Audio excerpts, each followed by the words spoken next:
Dear students, welcome to today's class. ഇന്ന് inclusive എഡ്യൂക്കേഷനിലെ unit 2 learner diversity in schools അതിലെ ഒന്നാമത്തെ ഭാഗമാണ് പഠിക്കാൻ പോകുന്നത്. ലേണർ ഡൈവേഴ്സിറ്റി എന്ന് പറഞ്ഞാൽ പഠിതാക്കളെല്ലാം ഒരുപോലെ ആവില്ല. അവരിൽ ഓരോരുത്തരിലും പഠനത്തിലുള്ള കഴിവിലും അതുപോലെ തന്നെ മറ്റ് സാഹചര്യങ്ങളിലൊക്കെ വ്യത്യാസം ഉണ്ടാവും. ഇതിനെയാണ് ലേണർ ഡൈവേഴ്സിറ്റി എന്ന് പറയുന്നത്. അപ്പോൾ അതിനെക്കുറിച്ച് വിശദമായിട്ട് പഠിക്കുന്ന സമയത്ത് എന്താണ് gender as a learner diversity? Learner ഡൈവേഴ്സിറ്റിയിൽ ഒന്നാണ് ജെൻഡർ. ജെൻഡർ ഒരു വ്യത്യാസമാണ്, ആൺ പെൺ. ആ വ്യത്യാസങ്ങൾക്കനുസരിച്ച് പഠനത്തിലും ചിലപ്പോൾ വ്യത്യാസം ഉണ്ടായേക്കാം. ഒരു ലേണർ ഡൈവേഴ്സിറ്റിയാണ് ജെൻഡർ. കൾച്ചർ ഒരു ലേണർ ഡൈവേഴ്സിറ്റിയാണ്, കൾച്ചർ. ലാംഗ്വേജ് ഒരു ലേണർ ഡൈവേഴ്സിറ്റിയാണ്. മാർജിനലൈസേഷൻ ഒരു ലേണർ ഡൈവേഴ്സിറ്റിയാണ്. അതുപോലെ തന്നെ എക്കണോമിക് ഡിസ്പാരിറ്റി ഒരു ലേണർ ഡൈവേഴ്സിറ്റിയാണ്. അപ്പോൾ വ്യത്യസ്തമായ ലേണർ ഡൈവേഴ്സിറ്റിയുടെ പേരുകൾ നിങ്ങൾ പഠിച്ചിട്ടുണ്ടാവും. ജെൻഡർ, കൾച്ചർ, ലാംഗ്വേജ്, മാർജിനലൈസേഷൻ, അതുപോലെ തന്നെ എക്കണോമിക് ഡിസ്പാരിറ്റി. ലേണർ ഡൈവേഴ്സിറ്റി എന്ന് പറഞ്ഞാൽ ഓരോരുത്തരിലും പഠനത്തിൻ്റെ അളവിലും കഴിവിലും ഒക്കെ വ്യത്യാസം ഉണ്ടാവും. ആദ്യം ജെൻഡറിനെ കുറിച്ച് പഠിക്കാം. എന്താണ് gender? Gender is A socio cultural term referring socially defined roles and behaviors assigned to males and females in a given society. ഒരു സമൂഹത്തിൻ്റെ അകത്ത് ആണിനും പെണ്ണിനുമായി നിർദ്ദേശിക്കപ്പെട്ടതോ അല്ലെങ്കിൽ അവർക്ക് വേണ്ടി അസൈൻ ചെയ്തിട്ടുള്ളതോ ആയിട്ടുള്ള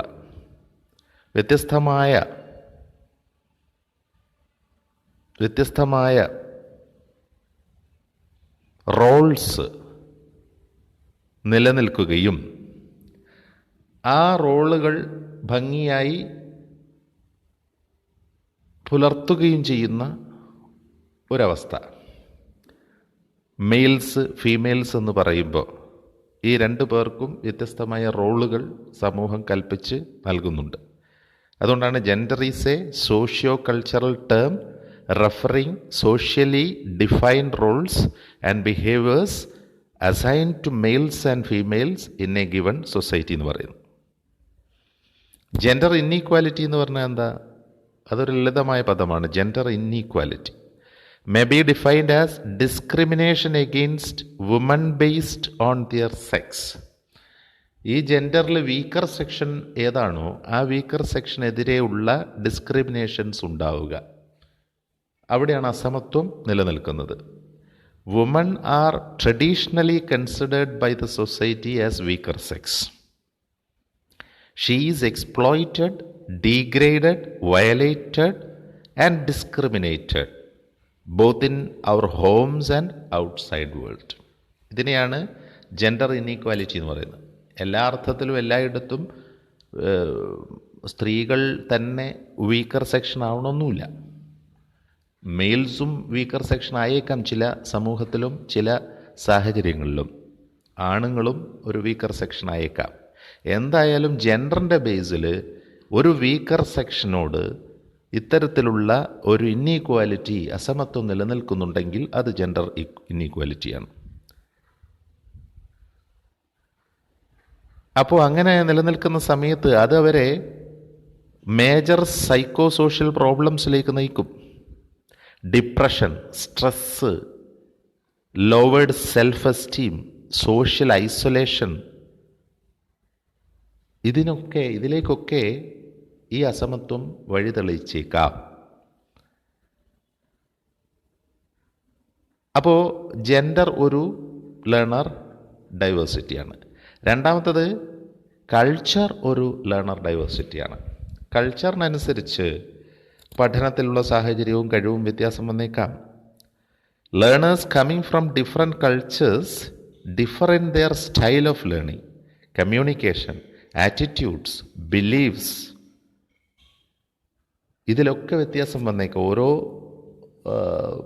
വ്യത്യസ്തമായ സംസ്കാരങ്ങളിൽ നിന്ന് കടന്നു വരുന്ന ആളുകളിൽ ഇതൊക്കെ വ്യത്യാസം വന്നേക്കാം. അതായത് this means that instructional design, activities, interaction patterns, behaviours, expectations for all learners coming from different cultures are different.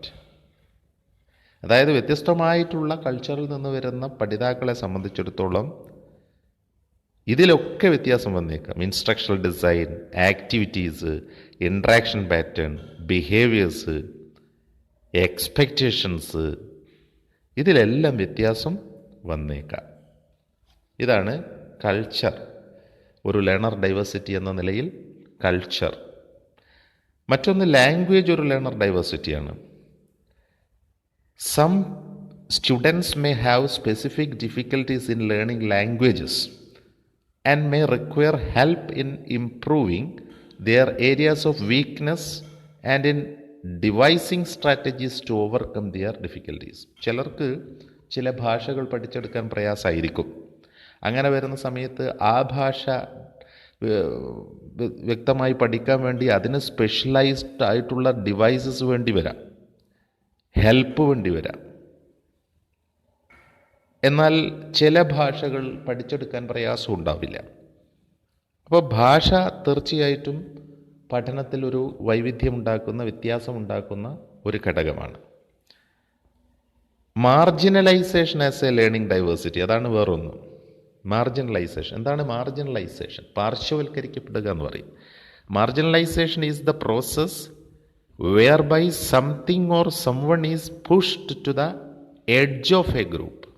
ഒരാളെ ഉന്തി തള്ളി ഒരു ഒരു ഒരു ഇതിൻ്റെ അറ്റത്തേക്ക് കൊണ്ടുപോവുക, പാർശ്വവൽക്കരിക്കുക.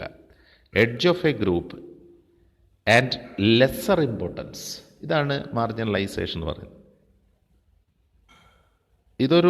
This is a predominantly social phenomenon by which a minority or sub group is excluded. ഒരു മൈനോറിറ്റീനെ പുറത്താക്കുക, അതാണ് ഇതിൻ്റെ ഉദ്ദേശം.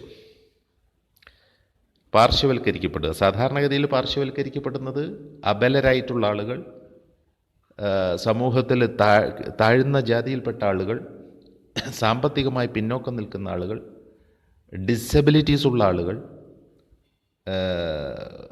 സ്ത്രീകൾ, ഇങ്ങനെയൊക്കെ പ്രായമായവർ, ഇവരെയൊക്കെയാണ് പാർശ്വവൽക്കരിക്കുന്നത്. Marginalised groups are left behind by national educational policies denying many people their right to education. അവർക്ക് പലപ്പോഴും വിദ്യാഭ്യാസത്തിനുള്ള അവകാശം പോലും നിഷേധിക്കപ്പെടുന്നു എന്നതാണ് സത്യാവസ്ഥ. മറ്റൊന്ന് നമുക്ക് പഠിക്കാനുള്ളത്, ഒരു ലേണർ ഡൈവേഴ്സിറ്റി എന്ന് പറയുന്നത് എക്കണോമിക് ഡിസ്പാരിറ്റിയാണ്. സമ്പത്ത് തീർച്ചയായിട്ടും പഠനത്തെ ബാധിക്കുന്നുണ്ട്. Economic disparity among learners is A type of learner diversity in schools. The economic disadvantages of a learner leads to developmental disadvantages. സാമ്പത്തികമായ ഡിസഡ്വാൻറ്റേജസ്, ഡെവലപ്മെൻ്റൽ ഡിസഡ്വാൻറ്റേജസിൻ്റെ, അവൻ്റെ വികസനത്തെയൊക്കെ അത് ബാധിക്കും. Which leads to educational disadvantages, അത് അവൻ്റെ വിദ്യാഭ്യാസത്തെ ബാധിക്കും. എക്കണോമിക് ഡിസ്പാരിറ്റി എന്ന് പറയുന്നത് learners who are coming from higher economic strata of the society will normally get facilities to develop. ഇതാണ് സാധാരണ നമ്മൾ കാണുന്നത്. ഉന്നത സാമ്പത്തിക അവസ്ഥയിൽ നിന്ന് വരുന്ന ആളുകൾ ഉയർച്ചയുണ്ടാവും വിദ്യാഭ്യാസത്തിലും മറ്റെല്ലാ ഡെവലപ്മെൻറ്റിലും. അപ്പോൾ ഇത്രയും പറഞ്ഞത് ലേണർ ഡൈവേഴ്സിറ്റി എന്ന കാര്യമാണ്.